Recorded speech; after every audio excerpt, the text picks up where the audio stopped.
Yang pertama, pemerintah Kota Sungai Penuh ya, punya visi dan misi. Tentu Wali Kota Sungai Penuh yaitu maju dan berkarya. Kemudian pada misi-misi itu ada pelestarian lingkungan. Tentu ini memuat muatan program prioritas.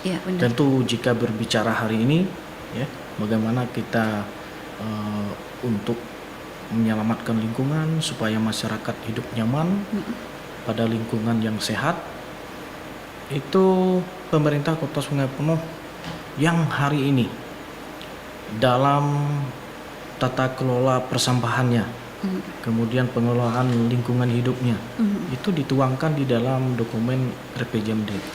Kalau kita melihat tupoksi dari Dinas Lingkungan Hidup sampai saat ini, kita punya kegiatan ada proklaim ya desa, kemudian ada desa kampung mantap ya, yaitu program provinsi. Kemudian dalam pengelolaan persampahan, tentu tata kelola persampahan yang wujudnya yaitu TPS 3R yang dikelola oleh desa, dan kita sebentar lagi akan mengoperasionalkan TPS 3R yang dimiliki oleh pemerintah Kota Sungai Penuh. Mungkin hari ini adalah tanggal 5 Juni kita peringati sebagai Hari Lingkungan Hidup Sedunia ya.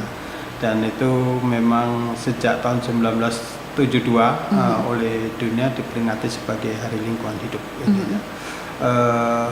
Permasalahan saat ini mungkin dunia, bukan hanya Indonesia, memang kita kenal dengan triple planetary crisis itu yang ini ya.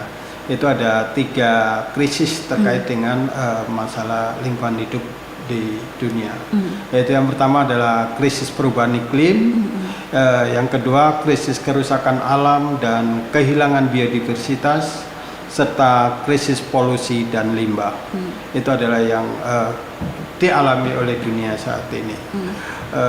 Taman Nasional Kerinci Sebelat sebagai kawasan pelestarian alam yang mempunyai ekosistem asli dan dikelola dengan sistem zonasi, juga mempunyai peranan yang penting terkait dengan masalah lingkungan, apakah itu masalah kondisi cuaca dan juga masalah lingkungan di sekitar kita. Memang dalam pengelolaan taman nasional banyak permasalahan yang kita hadapi. Ada ke aktivitas pembalakan liar atau illegal logging, ada perambahan, ada pertambangan emas gitu kan, dan juga ada perburuan gitu ya. Memang upaya-upaya dari Taman Nasional Kerinci Sebelat sendiri sudah banyak dilakukan, di samping melaksanakan tugas pokok itu dengan patroli dan juga di operasi gabungan serta kegiatan sosialisasi kepada masyarakat, namun juga masih juga aktivitas-aktivitas yang ilegal tersebut juga masih ada di dalam kawasan Taman Nasional Kerinci Sebelat.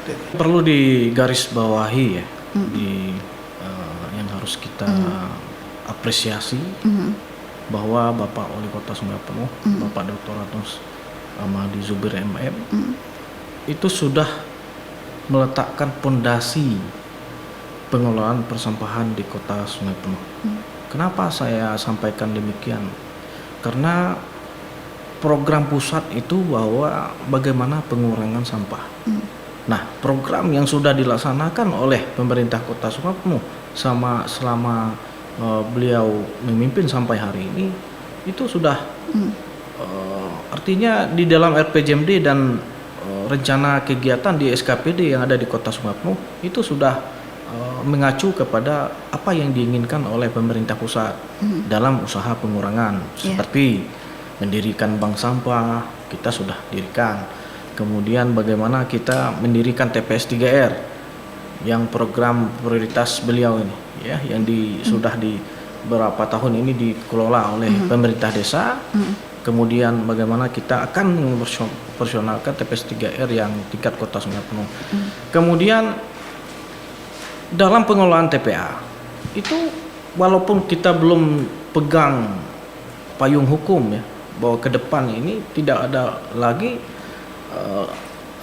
sampah yang dibawa ke tempat pemrosesan akhir.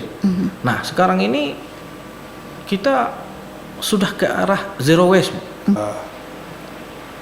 Fungsi kawasan Taman Nasional adalah salah satunya yang mungkin terkait dengan pengaturan tata air dan juga iklim yang ininya. Mungkin dengan rusaknya kawasan Taman Nasional juga akan merusak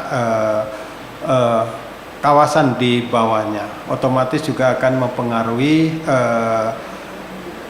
pola hidupnya masyarakat, apakah itu hasil pertaniannya dan juga mungkin kondisi lingkungan di bawahnya, apakah itu karena terdampak akibat daripada kerusakan itu sendiri. Jadi harapannya menjaga kawasan Taman Nasional juga salah satu merupakan usaha untuk mempertahankan dan mencegah terjadinya musibah mungkin yang ininya terkait dengan masalah lingkungan dan alam. Terima kasih.